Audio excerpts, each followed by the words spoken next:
Hello viewers, আসসালামু আলাইকুম। আজকে আমরা আলোচনা করব পার্সন কাকে বলে। সো এখানে বাক্যে ব্যবহৃত যে সকল নাউন বা প্রোনাউনকে আশ্রয় করে ভার্বের কাজ সম্পন্ন করা হয় তাকে পার্সন বা পুরুষ বলে। তাহলে আমরা কি শিখলাম? আমরা যখন একটা সেন্টেন্স বা বাক্য ব্যবহার করি, ওই বাক্যে কি হয়, যে সকল নাউন বা প্রোনাউনকে আশ্রয় করে ভার্বের কাজ সম্পন্ন করা হয়। তাহলে কি একটা সেন্টেন্স যদি কল্পনা করি, ওই সেন্টেন্সে কি থাকবে? সাবজেক্ট থাকবে, ভার্ব থাকবে, অবজেক্ট থাকবে। তো এই ভার্ব যে কাজ সম্পন্ন করবে সেটা কাকে আশ্রয় করে? নাউনকে বা প্রোনাউনকে। নাউনকে বা প্রোনাউন আশ্রয় করে ভার্ব কাজটা সম্পন্ন করবে, তখন যে নাউন বা যে প্রোনাউনকে আশ্রয় করে কাজ সম্পন্ন করবে তাকে কি বলবে? পার্সন বা পুরুষ বলে। তো এখানে উদাহরণস্বরূপ আমরা কি বলতে পারি? যেমন আমি, আমরা, তুমি, তোমরা, সে। So I, we, you, he, she, they, এগুলো কি পার্সনের উদাহরণ হতে পারে। এখন প্রশ্ন হলো, পার্সন কত প্রকার এবং কি কি? তো ইংরেজি গ্রামারে পার্সন বা পুরুষ টোটাল 3 প্রকার। তো নিম্নে আমরা সেই 3 প্রকার পার্সনকে উদাহরণ সহ আলোচনা করব। তো প্রথম যদি আমরা ফার্স্ট পার্সন বলি, এরপর হলো সেকেন্ড পার্সন, এরপর হলো থার্ড পার্সন। তো আমরা প্রথমে আলোচনা করব হলো ফার্স্ট পার্সন বা উত্তম পুরুষ। তো ফার্স্ট পার্সন কাকে বলে? সেন্টেন্স বা বাক্যে আমার সাথে বা আমাদের সাথে সম্পর্কিত শব্দগুলোকে ফার্স্ট পার্সন বা উত্তম পুরুষ বলে। তাহলে কি সেন্টেন্স বা আমার সাথে বা আমাদের সাথে যে সম্পর্কগুলো নিয়ে যে শব্দগুলো হবে সেগুলোকে কি বলে? ফার্স্ট পার্সন বলে। যেমন আই, উই, আমার, আমাদের, আমাকে, এগুলো। সো আমরা কি বলতে পারি? I, we, my, our, me, us ইত্যাদি। এটা ছিল হলো ফার্স্ট পার্সন বা উত্তম পুরুষ কাকে বলে।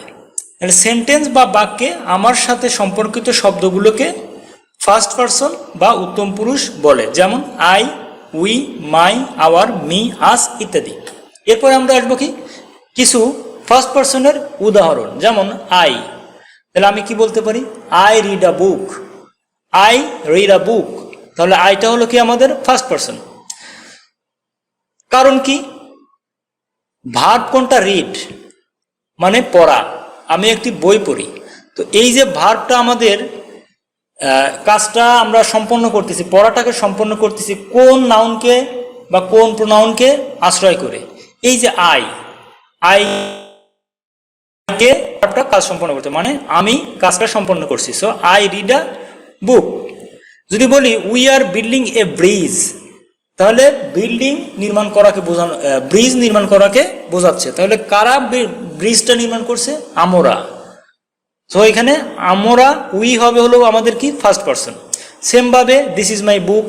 So my. আওয়ার দিয়ে যদি বলি our school is 10 years old। যদি মি দিয়ে আমরা বাক্য বলি Raj meet me at the mall. আজ দিয়ে যদি বলি they don't like us much. তো এই ছিল আমি, আমাদের বা আমাকে, এগুলো দিয়ে হলো ফার্স্ট পার্সনের উদাহরণ। সেকেন্ড পার্সন বা মধ্যম পুরুষ কাকে বলে সেটা আমরা দেখব।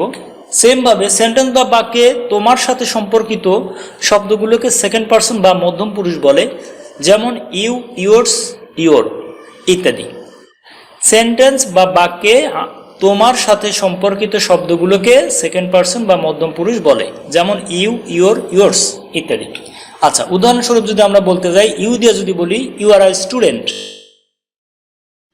যদি বলতে পারি তাহলে কি বলবো? Appreciate your help. ইয়োর্স দিয়ে যদি বলতে চাই that little thing is yours. So এইভাবে কি আমরা সেকেন্ড পুরুষ বা সেকেন্ড পার্সন বা মধ্যম পুরুষের উদাহরণ বলতে পারি। তো এরপর আসবে কি থার্ড পার্সন বা নাম পুরুষ। সো এক্সাম্পল হিসেবে আমরা কি বলবো? He is. তাহলে এইটাতে যদি আমরা সংজ্ঞাতে যাই, সংজ্ঞাটা এখানে নাই, তো আমরা কি বলবো? যে সেন্টেন্স বা বাক্যে আমরা আগে কি বলেছি? আমার সাথে সম্পর্কিত। সেকেন্ড পার্সনে বলেছি তোমার সাথে সম্পর্কিত, তাহলে সেন্টেন্স বা বাক্যে থার্ড পার্সন আমরা কাকে বলবো? সেন্টেন্স বা বাক্যে আমার সাথে এবং তোমার সাথে সম্পর্কিত শব্দগুলোকে বাদ দিয়ে অন্য যে শব্দের উপর ডিপেন্ড করে ভার্ব কাজ সম্পন্ন করে তাকে কি বলবো? নাম পুরুষ বা থার্ড পার্সন। যেমন দে, যেমন দেয়ার, যেমন রহিম, যেমন করিম, যেমন ম্যান, যেমন বয়, এগুলো হতে পারে। সো আমরা এখানে একটা কিছু উদাহরণ দেখি। He is still young. যদি বলি শি ইজ ভেরি প্রিটি। যদি বলি it is a beautiful place. যদি বলি they had broken the rules. Birds, the small birds were singing softly. So এইভাবে আমরা থার্ড পার্সনের কিছু উদাহরণ দেখালাম। তো এই ছিল হলো পার্সন কাকে বলে, পার্সন কত প্রকার ও 3 প্রকারের পার্সনের যে উদাহরণ। আশা করি ভিডিওটা অবশ্যই ভালো লেগেছে। সবাইকে রিকোয়েস্ট করবো যারা আমার চ্যানেলটাকে এখনো সাবস্ক্রাইব করে নাই অবশ্যই সাবস্ক্রাইব করবা। সো আল্লাহ হাফেজ, আসসালামু আলাইকুম।